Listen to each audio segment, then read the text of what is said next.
What you doing? So we got the pretty hoses back. We didn't do a video on these from the hose guy. Oh, this is for the 94? E320? Yeah, E320. So That's one of the return lines. I think that goes to a cooler or something.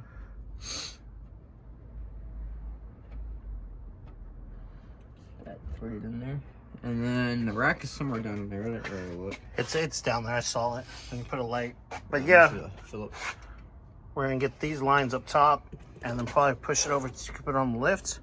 And we could do the bolt check and get the lines below hooked up. And a few other things. I think we can get the radiator in.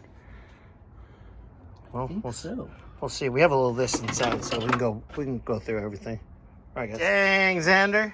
That's what I'm talking about. He got his hands in some unholy places. Oh, I mean, just kidding. All right. So there's that. Now we're gonna get in the shop. We're gonna put some oil in it. We're gonna get the radiator, the hoses, and we're gonna do a bolt check. That might be it for tonight. What do you think? Yeah, because I need to get the... Yeah, he needs to go over his Pontiac. The uncar. So he can go home tonight. All right, well, we'll show you guys some other stuff in a minute.